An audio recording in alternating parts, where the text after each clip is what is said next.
Hey y'all, what's up? Welcome to Riv'S Variety. I'm bringing back my YouTube channel because it is the time. For those of you who don't know me, my name is River Lachlan. My pronouns are he, him, and they, them. I'm a 25-year-old non-binary human living in Banff, Alberta, who wants to share some queer content with y'all. I love posting up Q&As on my Instagram. Back in the day, I used to run a queer discussion group in Lake Louise called Queers and Allies. Also Q&A, questions and answers, eh? So, figure we bring it back with that. I posted up a story on my Instagram a couple weeks back asking you to send me in some questions that you're keen to hear about, and y'all gave me some great questions, so I want to run through those for y'all, give you some entertainment along the way. Please leave anything that you want to see in the comments for further videos. I want to make this a variety show for y'all to enjoy, so let's just get right into it. Question number 1. What is your best date, worst date, and dream date? Whew! So, best date. Let's flashback to Australia, 2018. Met this girl on Hinge. We went out for some drinks. We're down to the Sydney Harbour. It's a beautiful night.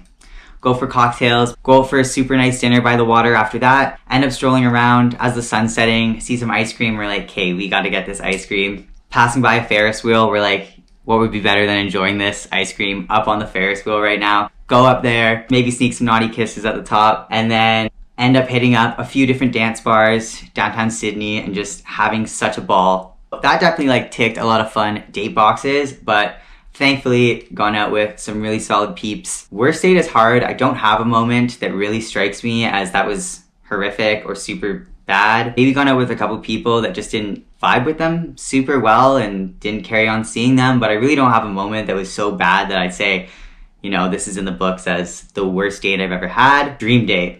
It's winter right now, so I'm thinking get away somewhere nice on a beach. When I think of dates, I think of going away and sharing experiences together. I'd much rather go on a trip or away for a weekend than have something like gifts. We'll leave the dates at that. Next question. How to deal with bigots and homophobes? Ooh.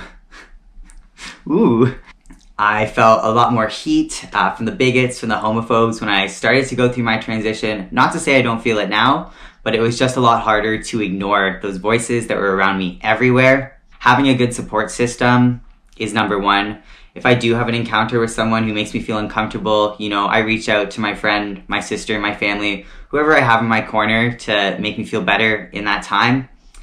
But it's super stressful and uncomfortable, and it is that way for quite a while, but the more you deal with it, the more you shut people down when they misgender you, or use a wrong name that's not yours, or just treat you differently, the more you stand in your power and just say, hey, you know what, that's wrong, the better it's gonna feel for you to be doing these things.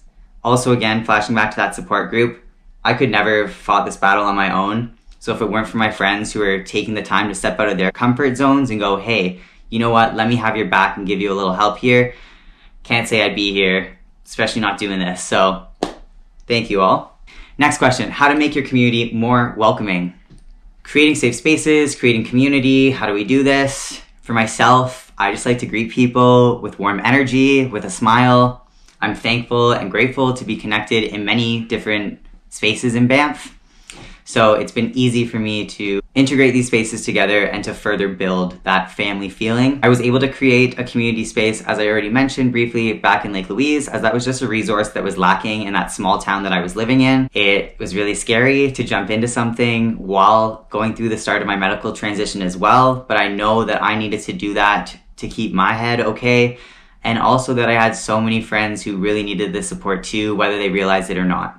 Next question, what event/thing/combo best help you get in touch with yourself more? Moving to Australia, my year that I spent in Lake Louise before living there was really fun, but I didn't have a lot of hobbies apart from drinking, doing drugs, and hanging out with my friends.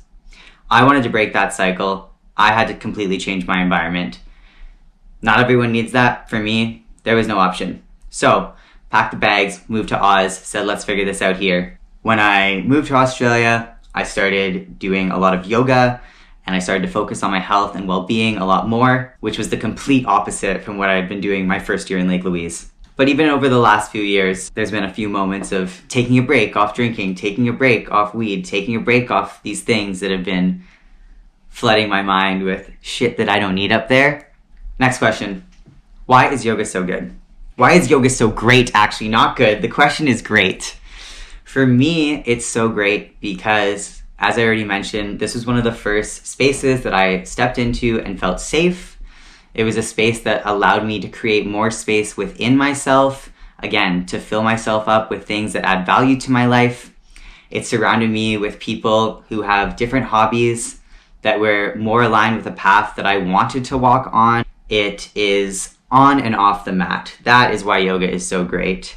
Sure, I'm going in there, I'm doing my hour of practice, maybe my mind's wandering, maybe I'm having a great day, maybe I'm having a terrible day. It doesn't matter. I'm going in, giving that hour to myself and committing to myself, and that's what really matters to me.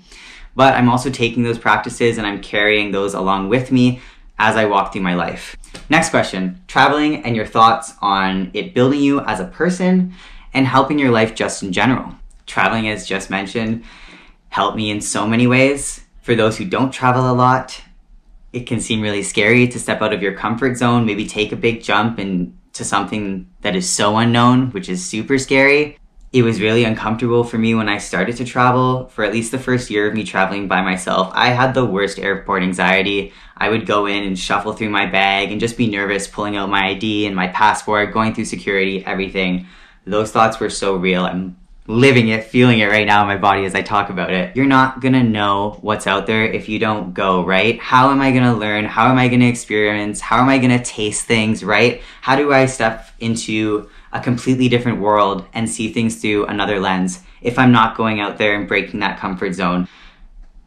Highly recommend any means of travel, even if travel for you means drive 2 hours and go away to a new cabin or experience that you haven't done, fab. If you start small, cool, that's okay. But any means of getting away and getting out of your home and your bubble, I believe is really good for you, and know that it's done wonders for me. Next question, advice for people transitioning or dealing with questioning their sexuality. For myself, when I really started to question my gender identity, I got to the point of knowing, okay, I do not fit into this binary way of thinking. Male, female, there's more than that. So I've been questioning, I've been researching, I've been turning to the internet, YouTube, thank you, looking for queer content creators who could relate to me, as in the circles that I was in, there were not so many of these people. I watched a YouTube video by Miles McKenna. He said, you should definitely go see a therapist to talk to them about gender dysphoria. That's what I did.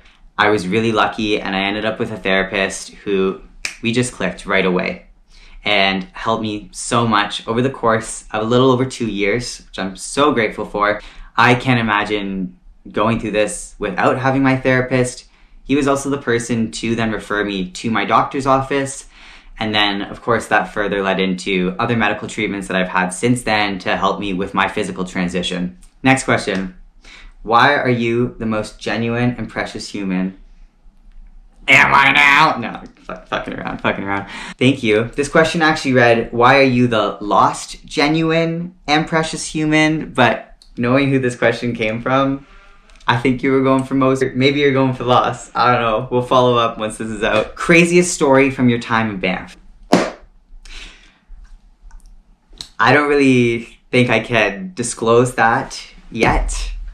I would have to make an entire video about that. Until I'm fully independent, there are definitely things I cannot say on this camera. So, woo! I want this channel to go real, just raw river, you know? I'm just sitting here trying to think of one thing truly to be like, what's just one thing I can give? And my head is all over spiraling right now. Wow. So, that'll be a whole video when I can say whatever I want.